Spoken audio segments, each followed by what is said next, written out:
Let's walk through how you can create a detailed international credential evaluation using the UNI Global AI Copilot. On the left-hand side, start by entering the country of origin, which we've set to Saudi Arabia. Next, input the destination country, in this case, United Kingdom.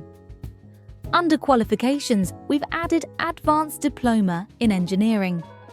You can select a preferred language, model, and word count if you'd like. After completing the form, click the Generate button. Now looking to the right-hand side, the system has produced a full international credential evaluation.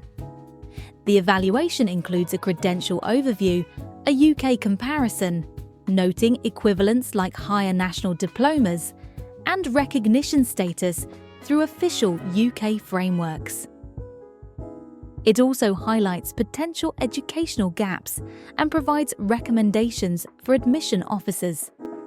Once the content is generated, you can edit it directly, export it to Word, or copy and paste it into institutional communications.